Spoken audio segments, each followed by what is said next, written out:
शास्त्र को मानने वाले होंगे वो संविधान के हिसाब से नहीं चल सकते, और जो संविधान को मानने वाले होंगे क्या वो शास्त्र के हिसाब से नहीं चल सकते? देखिए, संविधान के मानने वाले शास्त्र के अनुसार कहाँ चल रहे हैं? आपको समान नागरिक संहिता क्यों बनाने की जरूरत पड़ रही है, बताओ? लेकिन कॉन्स्टिट्यूशन क्या है? बहुमति तो कॉन्स्टिट्यूशन है। बहुमत अगर होगा कॉन्स्टिट्यूशन बदल लोगे आप। लेकिन गौरक्षक कॉन्स्टिट्यूशन बदलने के लिए 400 पार की बात करी जा रही थी ना। आपके पास बहुमत हो, कॉन्स्टिट्यूशन भी बदल लीजिए। आपने 100 बार से ज्यादा बदल लिया है कॉन्स्टिट्यूशन को बहुमत के कारण। तो हमारे शास्त्र कहते हैं कि गौ हत्यारे को गोली मार दो। लेकिन स्वामी जी, सड़कों पे गाय घूमती हैं। भाई, सड़कों पे गाय क्यों घूम रही है? सुन लीजिए, क्योंकि आपने उसको पशु घोषित कर रखा है। और नहीं, और कूड़ा उसको पशु सूची से हटाइए, नहीं घूमेगी, हम गारंटी ले रहे हैं। हाँ, आपके कैमरे के माध्यम से रिकॉर्डिंग कर लीजिए। ठीक है, आप उसको पहले पशु सूची से हटा दीजिए, हम गारंटी ले रहे हैं। हम गारंटी ले रहे हैं, रिकॉर्डिंग करके रख लीजिए। में चर्चा करेंगे कि कैसे शंकराचार्य जी ने न्यूज चैनल पर प्रलाप करने वाले विवेक श्रीवास्तव को कड़ा जवाब दिया। ये जवाब सिर्फ एक व्यक्ति के लिए नहीं बल्कि उन सभी लोगों के लिए है जो हिंदू धर्म और संस्कृति पर निराधार टिप्पणी करते हैं। शंकराचार्य जी ने न सिर्फ विवेक श्रीवास्तव की बातों का खंडन किया बल्कि सच्चाई को सामने लाकर ये दिखा दिया कि धर्म और संस्कृति की रक्षा के लिए शब्दों की भी शक्ति होती है। श्रीवास्तव जी जैसे लोग जो हर बार बिना तथ्य के सिर्फ विवाद पैदा करते हैं, उनके लिए ये जवाब एक सीख है। फ्रेंड्स, पूरी डिबेट आगे देखते हैं। ऐसा तो नहीं है कि सब चीजें विधान के हिसाब से सही हुई, लेकिन जो कहते हैं मुंडे मुंडे मतर भिन्ना, उस वजह से ये बातें हो रही। देखिए, विधान कोई मुंड में नहीं होता है। आपकी ये गलत धारणा है कि विधान मुंड में होता है। विधान पहले से लिखा हुआ होता है। अंबेडकर चले गए, नेहरू चले गए, राजेंद्र प्रसाद चले गए, 176 लोग जिन्होंने संविधान सभा में काम किया था, उनके हस्ताक्षर संविधान के अंत में हैं, वो सब चले गए, लेकिन संविधान जहाँ का तहाँ है। तो मुंड में मति होती है, ऐसा नहीं है। मुंड में विधान नहीं होता, विधान तो सामने लिखा हुआ होता है। मुंड तो उसकी समयानुसार व्याख्या करता है। इतनी छूट है मुंड को कि अपने समय के अनुसार तुम व्याख्या कर लो, लेकिन मुंड को लाइन अपने अनुसार क्रिएट करने की छूट नहीं है कहीं पर भी। तो धर्मशास्त्र पहले से लिखा हुआ है, उस धर्मशास्त्र की पंक्ति को निकालिए, उसके ऊपर चर्चा करिए, उसमें मुंड काम आएगा। आप व्याख्या करिए, कुछ क्या दिक्कत है? आप व्याख्या करेंगे, हम मानेंगे। लेकिन व्याख्या करने के लिए कौन आया? किसने पंक्ति बताई कि हाँ यहाँ ये पंक्ति है? पंक्ति तो पंक्ति है, आपको व्याख्या करने की मुंड में छूट है, इससे ज़्यादा छूट नहीं है। तो जब मुख्यमंत्री आपको एक संत दिखाई देते हैं तो क्या ये बात आपको आश्वस्त नहीं करती कि चीज़ें सब विधान के हिसाब से ही हो रही होंगी? देखिए, बात यह है कि संत क्या और असंत क्या, जो जिस गद्दी पे बैठा है उस गद्दी की अपनी मांग होती है। जो जहाँ पर बैठा है वो मुख्यमंत्री हैं इस समय। आप लोग उनको संत भी कहते हैं, हमको अच्छा नहीं लगता है। वो महंत और राजनेता दोनों एक साथ कोई नहीं हो सकता, न्याय नहीं कर पाएगा, इसलिए क्योंकि संत की जो गद्दी है उसकी अलग बात है, और जो राजनेता की गद्दी है, मुख्यमंत्री की गद्दी है, उसकी एक अलग बात है, उसकी अपनी मांग है। देखिए, हम हिंदू हैं, हम हिंदू धर्म के अनुसार रहेंगे, हमको छूट है। लेकिन हम जब राजा बन जाएंगे तब हम सबके बाप हो जाएंगे, सबके पिता, पालक, सबके प्रति हमारे समान भाव होंगे, तब हिंदू मुस्लिम हमको नहीं दिखेगा। तो दोनों की अपनी प्रकृति है। तो आप विरुद्ध प्रकृति की दो गद्दियों पर एक साथ कैसे बैठ सकते हो? आप या तो मुख्यमंत्री रहोगे या तो महंत रहोगे। तो आप तो मुख्यमंत्री की शपथ ले चुके हैं, मुख्यमंत्री हैं, तो मुख्यमंत्री को मुख्यमंत्री कहिए। जब वो मुख्यमंत्री पद से हट करके गद्दी पे जाएंगे तब हमको उनको गद्दी वाला मानेंगे, तब उनके साथ संत का व्यवहार करेंगे। तो स्वामी जी, क्या शास्त्रों में और संविधान में विरोधाभास है, मतैक्य नहीं है, और इसलिए तो ये विरोधाभास तो फिर हमेशा रहेगा? क्या विरोधाभास है? आप कह रहे हैं कि जो संविधान की गद्दी में बैठा हुआ है, हाँ, वो शास्त्र के हिसाब से होने वाली गद्दी में नहीं हो सकता, और जो शास्त्र वाली गद्दी में बैठा हुआ है वो संविधान वाली गद्दी में नहीं हो सकता। ठीक है, मतलब क्या इनमें विरोधाभास है क्या, शास्त्र में और संविधान में? हाँ, बिल्कुल विरोधाभास है। धर्म शास्त्र की अपनी मर्यादा है, उसके काम करने का अलग तरीका है। तो जो शास्त्र को मानने वाले होंगे वो संविधान के हिसाब से नहीं चल सकते, और जो संविधान को मानने वाले होंगे क्या वो शास्त्र के हिसाब से नहीं चल सकते? देखिए, संविधान के मानने वाले शास्त्र के अनुसार कहाँ चल रहे हैं? आपको समान नागरिक संहिता क्यों बनाने की जरूरत पड़ रही है, बताओ? अगर शास्त्र और संविधान दोनों साथ साथ चल सकते हैं तो आप समान नागरिक संहिता के बारे में क्यों लंबे समय से सोच रहे हो, क्यों उसकी बात करते हो? समान नागरिक संहिता बनानी ही इसलिए पड़ रही है क्योंकि धर्म अलग रास्ते जा रहा है। और देखिए, धर्म जो है वो लोक के साथ परलोक को भी सोचता है, और संविधान में परलोक की कोई व्यवस्था नहीं है। कैसे हमारी आवश्यकताओं की पूर्ति वो करेगा संविधान? इसीलिए धर्म को छोड़ करके हम कैसे संविधान पर पूरी तरह से अवलंबित हो सकते हैं? उसमें परलोक की कहाँ चर्चा है, बताइए? वो केवल लोक के बारे में व्यवस्था बताता है, और हमारा धर्म वो लोक और परलोक दोनों को सुधारने की बात करता है। अंतर है दोनों में। तो जो भारतीय नागरिक है और शास्त्र में सनातन धर्मी भी है, वो क्या करे? वो संविधान को माने कि शास्त्र को माने? शास्त्र को मानना होगा, क्योंकि शास्त्र लोक परलोक दोनों की चर्चा करता है, और हमारा जो जीवन है उसमें लोक परलोक दोनों समाहित हैं। इसलिए जहाँ तक हमको संविधान चोट नहीं पहुँचाएगा वहाँ तक हम उसको मान लेंगे। लेकिन जहाँ चोट पहुँचाता होगा वहाँ तो हमको धर्म को ही, धर्मशास्त्र क्या को ही चुनना ऐसा ही होगा। कोई व्यक्ति स्वामी जी रहा होगा जिसने अभी एक ब्राह्मण लड़के की, जिन लोगों ने हत्या कर दी है मानते हुए कि वो गौरक्षक है, गौ विरोधी है, और वो गौ मांस ले जा रहा था साथ में? उसने कह दिया कि मुझसे भूल हो गई, जा करके सरेंडर कर दिया। आपका जो संविधान कानून बना है उसको भोगने के लिए तैयार है। आप क्या चाहते हैं इससे ज़्यादा? आपकी पुलिस को मशक्क़त भी नहीं करनी पड़ी, बहुत सारी टीमें भी नहीं बनानी पड़ी। वो तो स्वयं सामने आ गया, आकर के उसने समर्पण कर दिया कि मुझसे भूल हो गई, गलती हो गई, और मैं तैयार हूँ, जो आपका कानून है उसके अनुसार मुकदमा चलाइए, सजा दीजिए। तो क्या गौ दिक्कत रक्षा है? के लिए जो लोग कानून हाथ में लेते हैं वो आपके हिसाब से ठीक करते हैं? भाई गौ रक्षा के लिए कानून हाथ में लेने के लिए हमको आदेश है। हमारे शास्त्र कहते हैं कि गौ हत्यारे को गोली मार दो, है आदेश। हमने अपने मन पे पत्थर रखा है और भारत की सरकार से अपेक्षा की है कि ये हमारे हृदय पर जो चोट है उसको दूर करेंगे। कानून दूर नहीं कर रहा है तो आखिर हिंदू कब तक ये सहता रहेगा? 75 से ज़्यादा साल हो गए, हम छाती पे पत्थर रख करके बैठे हैं कि हमारी माँ को मारा जा रहा है, कानून कुछ न कुछ हमारी मदद करेगा। लेकिन स्वामी जी, सड़कों पे गाय घूमती हैं। भाई सड़कों पे गाय क्यों घूम रही है? सुन लीजिए जरा। क्योंकि आपने उसको पशु घोषित कर रखा है। और नहीं, और कूड़ा उसको खाती है। पशु सूची से हटाइए, नहीं घूमेगी, हम गारंटी ले रहे हैं। हाँ, आपके कैमरे के माध्यम से रिकॉर्डिंग कर लीजिए। वो ठीक है, आप उसको पहले पशु सूची से हटा दीजिए, हम गारंटी ले रहे हैं, हम गारंटी ले रहे हैं, रिकॉर्डिंग करके रख लीजिए। लेकिन आप उसको पशु सूची से हटाइए। प्रेम कुमार जी को एक बार ले आऊं, उसके बाद अवनीश जी आप एक्स्ट्रा आइएगा। कॉन्स्टिट्यूशनल नहीं हो जाएगा अगर हर नागरिक, हर धर्म, आप तो हिंदू धर्म के हर नागरिक नहीं, बहुमत।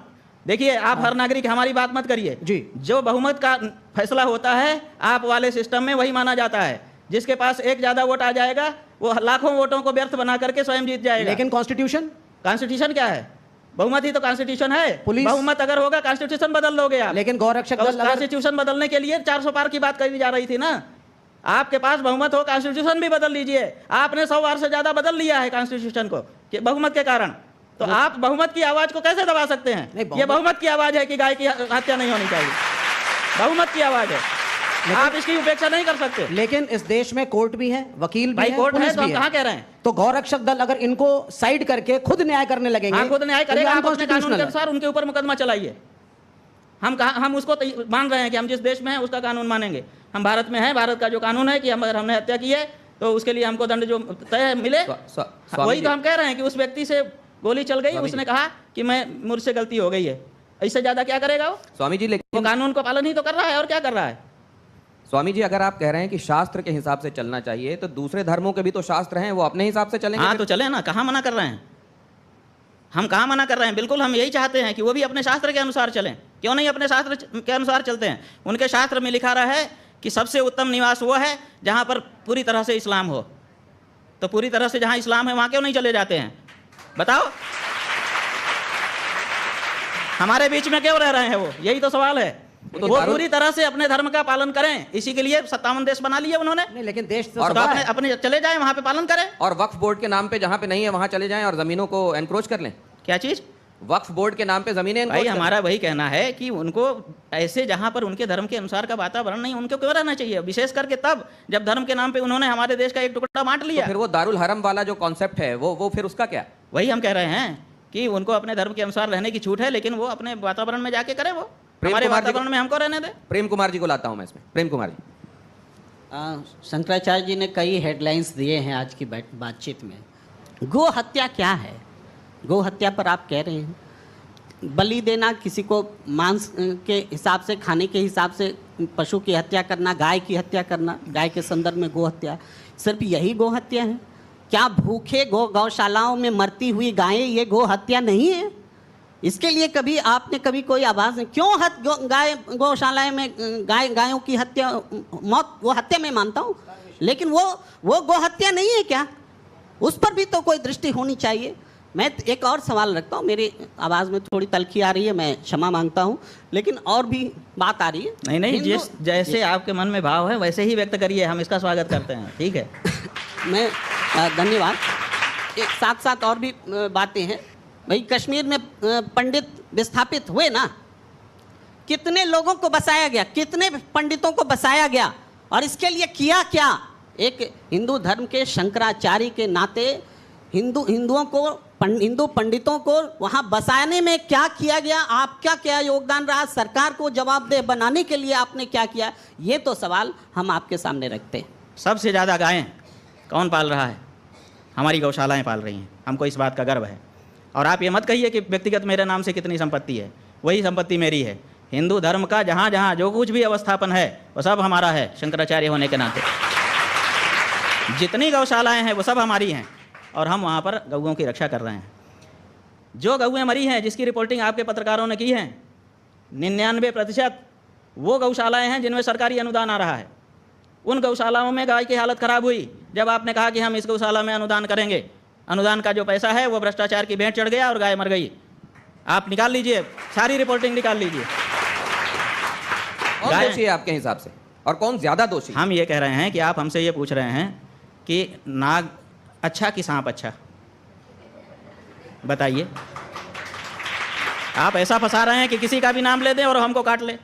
ये दोनों तरफ हम कह रहे हैं ना, 78 साल से ये पीड़ा हमारी किसी ने वो कह रहे हैं कि नाग अच्छा या सांप अच्छा पूछने के पीछे एक कारण है। अब निजेश जी क्या कारण है वो? क्या कारण? अभी आप सर्वाधिक प्रतिष्ठित पद पर हैं आप, लेकिन संन्यास धर्म करने से पहले, स्वीकार करने से पहले आपका एक पार्टी से संबंध रहा। तो शायद नहीं, ये भी हमारा किसी पार्टी से कोई संबंध नहीं रहा। शायद आपने छात्र संघ का चुनाव, हाँ वो ठीक है, वो छात्र संघ का चुनाव लड़ा आपने संपूर्ण संस्कृत विश्वविद्यालय में। एक पार्टी से मतलब एक पार्टी की छात्र इकाई के उससे टिकट से लड़ा था। तो ये एक कारण है। एक स्पष्ट बोलिए, आप क्या कहना चाह रहे हैं कि मतलब उस समय, आज मैं स्वामी जी हमारे लिए बहुत ही सम्मानित हैं, लेकिन एक समय जब छात्र जीवन में थे तो उस समय NSVI की टिकट पर आप वहाँ पर छात्र संख्या, देखिए ये कितना बड़ा झूठ, इतना बड़ा विद्वान पत्रकार बोल रहा है। नहीं, कितना बड़ा झूठ बोल रहा है ये पत्रकार। अच्छा, ये RSS नहीं, आप हमको प्रमाण दो कि हम NSVI से कैंडिडेट थे। एक संघ के हैं, छात्र संघ संघ के हैं, लेकिन झूठ बोल रहे हैं। नहीं, छात्र संघ के झूठ बोल रहे हैं। तो ये भी अच्छी बात है कि अगर ये बात कहीं विमर्श में थी हम या है NSVI और से आपने सामने रखा, कब कैंडिडेट, तो ये भी अच्छी बात है। नहीं, छात्र संघ के नहीं, हम झूठ नहीं स्वीकार कर सकते। छात्र संघ का अध्यक्ष का चुनाव लड़े थे। एक सेकंड, आपने कहा कि NSVI के कैंडिडेट हम कब रहे, ये प्रमाणित करें। छात्र संघ के अध्यक्ष का नहीं तो माफी मांगे झूठ फैलाने के लिए। छात्र संघ IT सेल का काम कर रहे हैं, गलत बात है ये। पार्टी झूठ नहीं बोलना चाहिए। NSUI से कोई भी जो बड़ा आदमी है वो झूठ बोलेगा, वो छोटा हो जाएगा। छात्र संघ, ऐसा मत करिए, आपका हम सम्मान कर रहे हैं। आपने छात्र संघ का चुनाव लड़ा था, मैं ये कह रहा हूँ। भाई छात्र संघ का हमने चुनाव लड़ा था, विद्यार्थी परिषद से लड़ा था। अब बताइए, और विद्यार्थी परिषद का कैंडिडेट था मैं, विद्यार्थी परिषद से मैंने चुनाव लड़ा है। अब बताइए, वो भी एक पार्टी थी ना? ठीक है पार्टी थी, हम कहा वो भी एक पार्टी थी ना सर? हम तो झूठ बोलने पर आपको कह रहे हैं। नहीं, वो भी एक राजनीतिक दल ठीक है, तो ये तो और भी, क्योंकि विमर्श ये चलाया जा रहा है। आप लोग ये बताते हैं कि ये छात्र इकाई है, राजनीति से इसका कोई लेना देना नहीं। ज्ञानशील एकता परिषद की विशेषता, ज्ञानशील और एकता के लिए हम परिषद में गए थे, राजनीति करने के लिए नहीं गए थे। और आप अगर विद्यार्थी परिषद के ऊपर ये कहते हैं कि वो भी राजनीति की इकाई है, तो आप इसका मतलब कि अभी रहस्य ही नहीं जानते हैं। इसका मतलब कि आप अंदर की बात कर रहे हैं। विद्यार्थी परिषद स्वतंत्र इकाई है और वो छात्रों के बीच में नेतृत्व की भावना के विकास के लिए कार्य करती है। वो किसी दल का पिछलग्गू नहीं है। विद्यार्थी परिषद का कोई अध्यक्ष हो, आप उससे हमारी बात कराइए। हम विद्यार्थी परिषद में रह चुके हैं। आप हमारे ऊपर ये आरोप लगाएं कि आज एक बहुत राजनीतिक पार्टी नहीं है। दिनेश जी एक छोटी सी बात, आज एक बहुत बड़ी सामने साफ बात आ गई कि जो एक विभ्रम फैलाया जा रहा था, स्वामी जी के मुख से स्वयं ये बात सामने आई कि वो किसी राजनीतिक पार्टी और खासतौर से NSVI की टिकट पे नहीं लड़े। ये बहुत बड़ी सच्चाई सामने आई है, क्योंकि ऐसा आपके बारे में फैलाया जा रहा था, इसलिए उन्होंने बात रखी स्वामी जी। तो इससे उनसे नाराज मत होइए, ये अच्छा हुआ कि ये बात सामने आ गई। हम कह रहे हैं ना कि झूठ भी बहुत कुछ फैलाया गया है, तो झूठ को कम से कम जो बड़े लोग हैं उनको कंफर्म करना चाहिए। स्वामी जी क्या कि जो वो व्हाट्सएप यूनिवर्सिटी में आएगा वही, अगर बड़े लोग, विचारवान लोग अगर वही बोलने लगे